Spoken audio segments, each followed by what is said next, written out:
Hi everyone, or should I say Ayubowan. First of all, I would like to thank YAP for inviting me to have this live discussion for I Inspire. And let me just start off with the word Ayubowan because I know a lot of friends who are tuning in from Sri Lanka. And what really has that significance of the word Ayubowan for me in Papua New Guinea was when I found out from a friend of mine in Sri Lanka who said that Ayubowan means wishing you a long life and wants to say that you um, put both your palms together and closer to your heart. And I think that is what we all really need to encourage each and every one of us during this time of crisis, to wish them well for a long life, which is healthy. So, to start off, I would like to introduce myself. As you have seen the flyer that's gone out, my name is David Aoneka Lawrence, and I come from the beautiful Pacific Island nation of Papua New Guinea, which is just north of Australia. Just a little of my background. I have been a youth work practitioner for the past 10 years.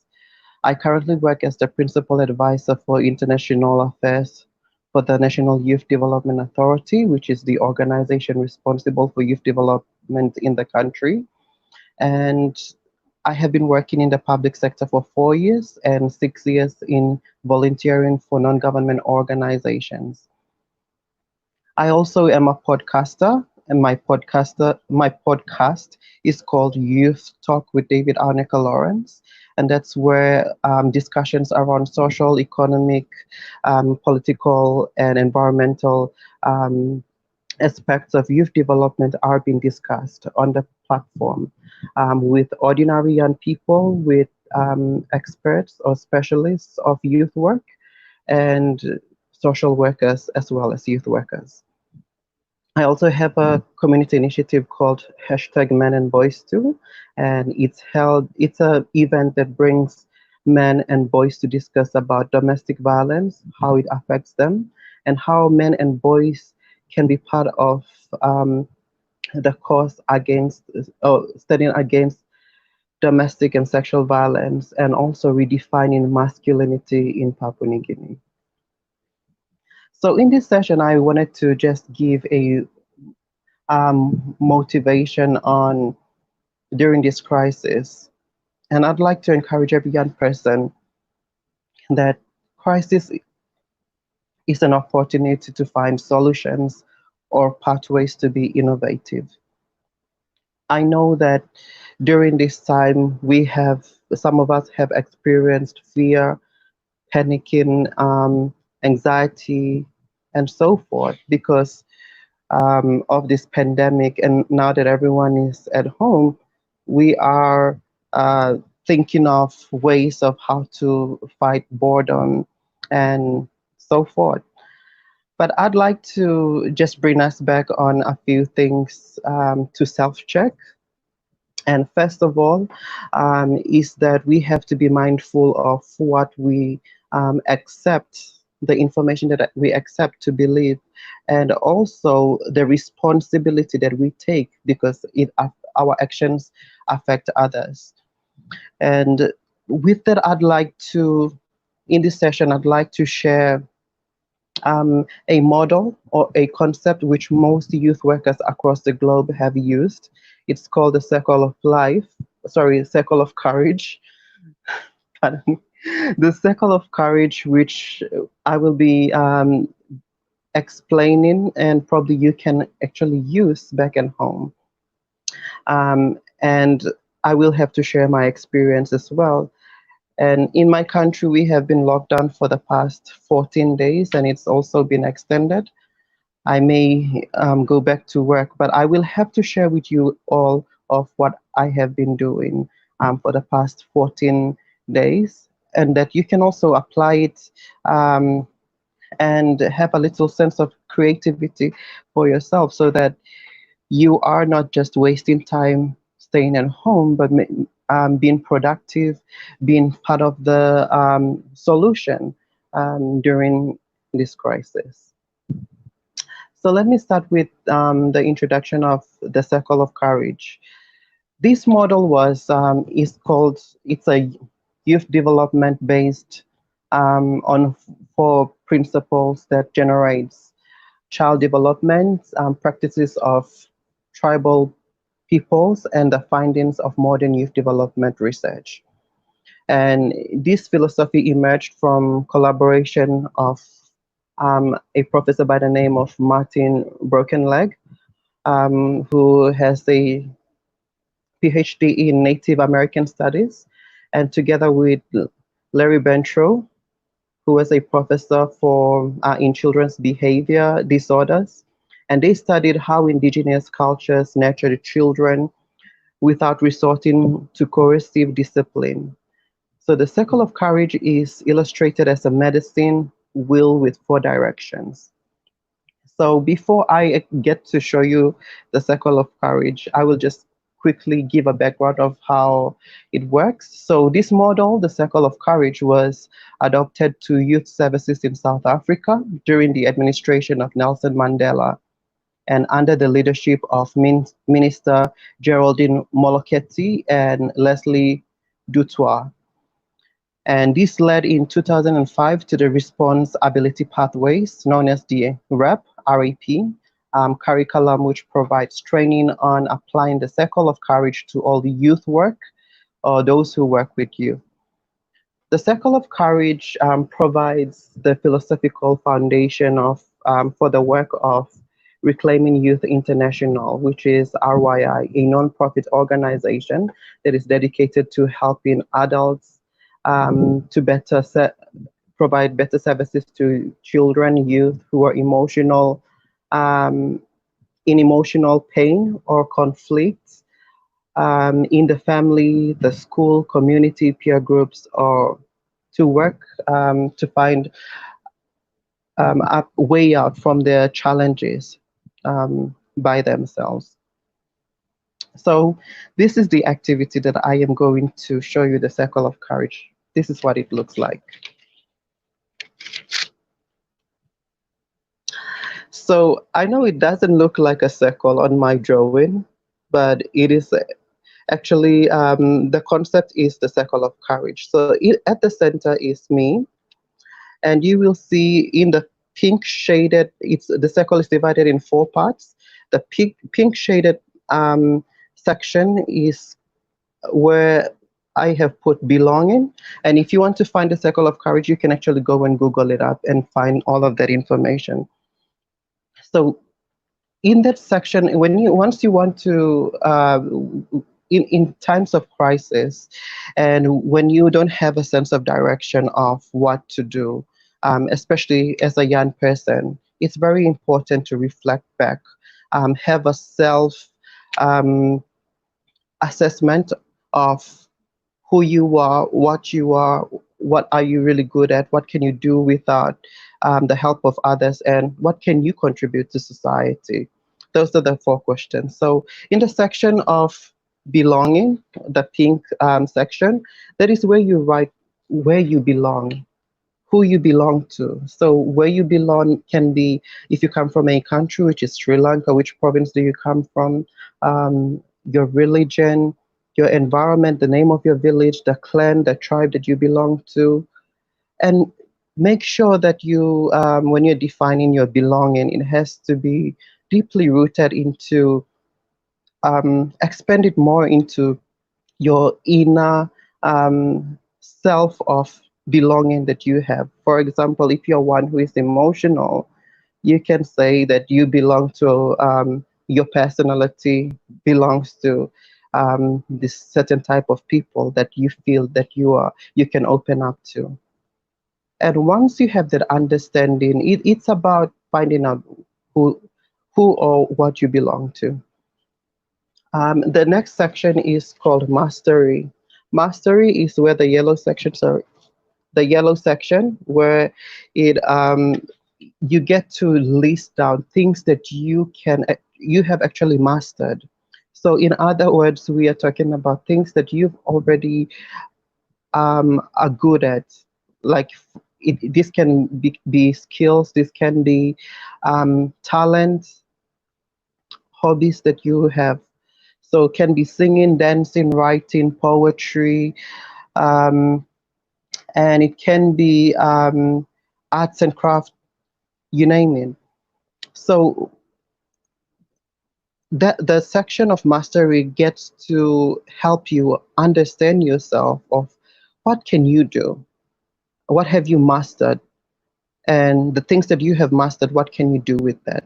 And that brings us to the next section of the circle, which is in blue, um, which is generosity. So the word itself, generosity, speaks about being generous. What have you what can you contribute? So it's basically a section that you fill out in the circle, to ask yourself questions of when was the last time I was good to somebody else? It can be giving to charity, it can be volunteering your services to an organization, it can be um, feeding the poor. Any random act of kindness that you have displayed is what you put down in that section of the circle. And then the last section of the circle, which is in green, independency. Sorry, I'm pointing to the wrong. Independency, which basically is the section that you fill out of things that you can do without the help of others.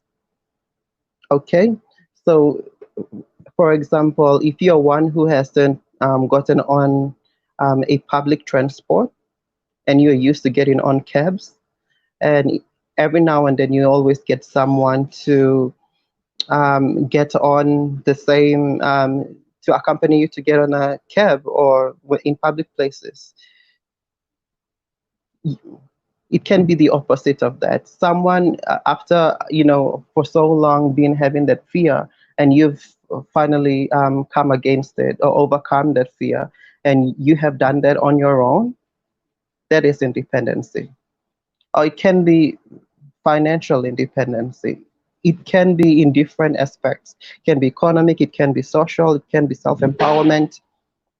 So under these four sections, belonging, mastery, generosity, independency, when you fill out this circle, and I'd like to encourage you to take time to understand yourself, because many a times we only seek validation on what we put up on social media, but this is the time in which you have a good self-reflection of who you are. What are you made of? And that's the reason why at the center of the circle you put me. That after, when you evaluate yourself, let's say for 4 hours or probably 3 hours working on that circle of courage, you should have a reflection of what makes you you.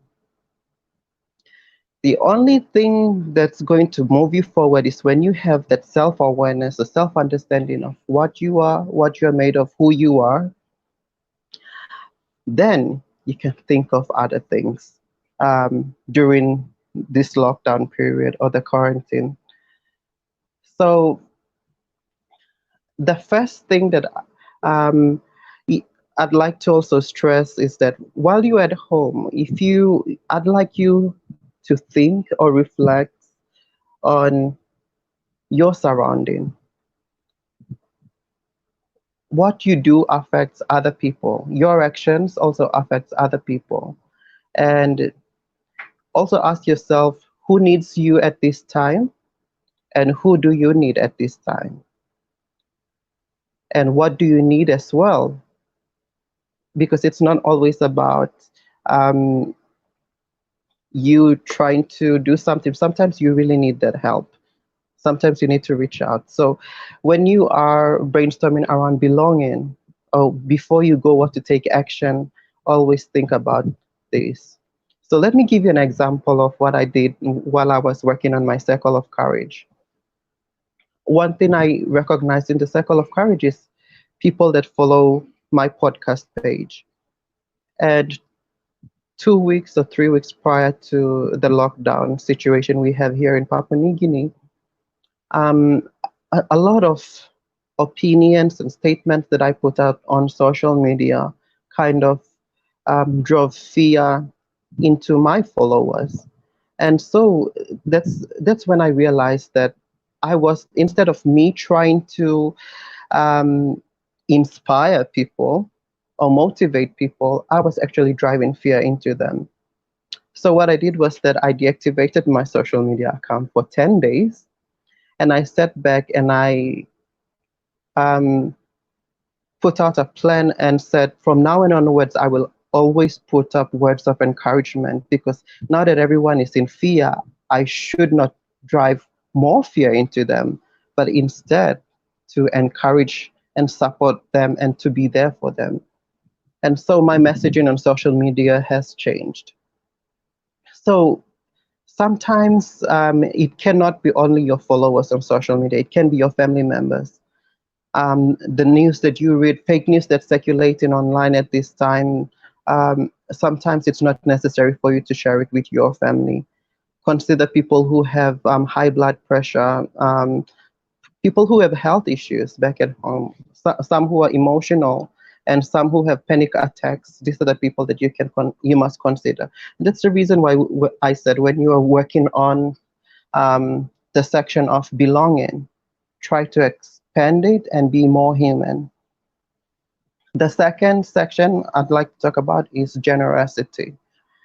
So after, when you define or when you find out moments that you have been generous to other people, um, and before you rush into going and helping people during this crisis, also have this in mind, that you must stay true to yourself and stay within your means, work within your means before you go out and help others. Okay? So, a good classic example I would give is when this is a very famous one, which everyone says, you can't help others if you cannot help yourself. And that's why the flight attendants, when they do the safety briefing on every flight, they say you must always put the mask on yourself before you help another person. Because in the moment when you help another person putting on their mask, you forget to put yours, and then you're the one who actually dies in the process. So, in this situation as well, before you go out carrying out awareness, trying to donate, you're trying to um, put huge amounts of funding, also think of the after the crisis as well. Okay. So a good example I can give you is that I have collected so many soaps, shampoos, conditioners from everywhere I've traveled in the hotels. And during the crisis, people were looking for hand sanitizers, which we all ran out of from shops here in Port Moresby. And there wasn't any, people were also looking for warm drinks like tea and all of that. So what I did was that I did a few packs and I handed them over to other people. So this is an example that I'm showing. So there's a small shampoo, and I would like to say that Sri Lankan Dilma tea is the best. So I gave the best to many people, but this is PNG number one tea, and Ramu sugar from PNG, and then there's a sanitation pack and shampoo or soap that people can use. So it's not about donating huge of 5,000 cartons of hand sanitizers or masks to people. It's the little things that you do to influence people around you and people that you care for. The second I'd like to show is um, homemade masks. These were made by my mom, and we got all of this tutorial from YouTube. And what we did was that we made homemade masks, so that few gave to a few people who really needed it. So during this time of crisis, make sure that you are living as a human. Once people bring in fear and all of um, that panic, mustn't drive you away from understanding yourself to exist. So things that you can do to be generous. Two examples I gave. You can do it yourself, the DIY masks and sanitation packs if you can. One way of being generous or caring for other people is information dissemination, and that is positive and one that does not drive fear, anxiety, and panic. And one way you can reach out to people is to check on your friends and your families. So, another reason why I decided to reactivate my account after 10 days was that during the deactivation period, so many people that I am friends with have texted me and said, I need help. There was a girl who was going through domestic violence and needed counseling. And so I understood that quarantine doesn't mean that you have to shut off your communication devices. People need you as well. So reach out to your friends, those who are vulnerable, especially those who are living with disability, those who are facing discrimination and violence, especially women and the LGBTQI population, because they cannot be accepted at home. So one way you can smartly navigate that is through developing codes to check in with them. So for example, there's four that I've started with my friends. Those who follow me on social media know that I'm one who always goes to the spa and I always paint my nails. And I, I've given four codes, for my friends to reach out to me. So one is called Blackstone. When my friends text me Blackstone, this means that I have to call the police and take immediate action. The second one is called short nails. So if I receive a text message from someone saying short nails, this means that this person is alone for a short period of time and I don't have to call them, but I have to text them quickly to find out what's happening.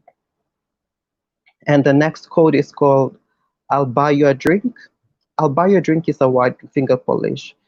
So if I receive a message that says I'll buy you a drink, this means that this person needs something. It can be money, soap, or sanitation, what have you.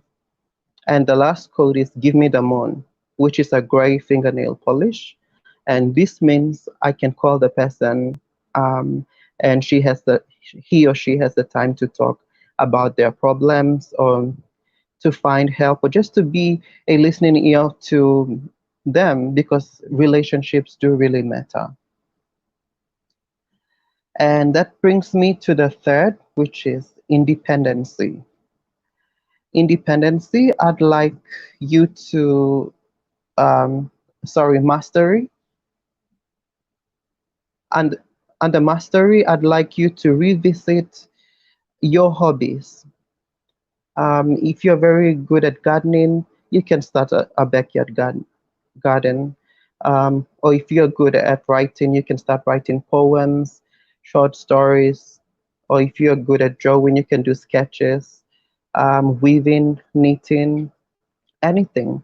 And I recommend that if you're using social media, it's not always necessary for you to rent, but you can actually go on YouTube and look up 5 minutes crafts, also the DIY videos that you can learn a lot from. And do while you're staying at home, you can do a lot of creative stuff. And I'd also like to recommend an application if you are one who loves singing karaoke. It's called Smil. You can download it and sing with other people because your mental health is very important. You don't always have to stress about things. So that's on mastery. And I'd like to combine mastery and independency on the next point.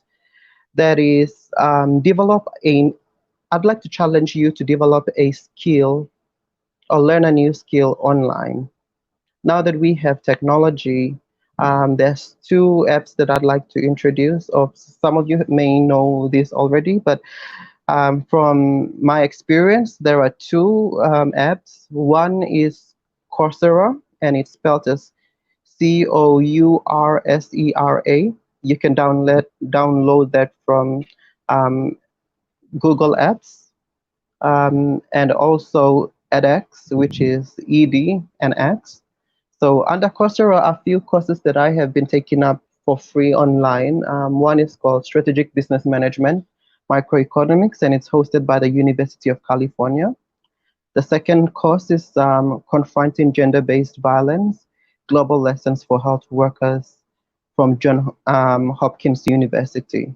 And there's another one called for International Migrations, a Global Issue, which is facilitated by Sciences Pro.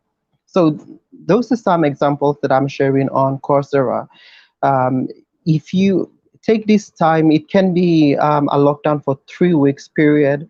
And if you are one who still needs to learn more, or especially those who have been laid off by your employer, and you need um, at least a few skills to upgrade your CV, this is the opportunity that you can um, make time useful of. And under edX, there's two that I can recommend. That's Data Science Foundations, that's offered by IBM, and Global Business Leadership and Management from the Arizona State University. Just a quick note to those who are interested, make sure that you take up the courses that are for free. The ones that are paid courses, you have to have a Visa card or PayPal to get a accreditation from the institution. So that concludes the circle of courage, how you can, how it's applicable, how you can use it during this lockdown period. And that's just to motivate you and to inspire you of how you can make the best out of this lockdown period or the shutdown period. And again, I'd like to conclude by saying always see crisis as an opportunity for growth. It's about what you can learn out of it. And don't forget to be human. Always reach out to people who need you. And also, it's your personal responsibility to always self-check as well. Ask yourself, why am I feeling this way? Should I react or should I respond? So with that, I'd like to thank each and every one of you for tuning in. And that's my inspiration with you for this session.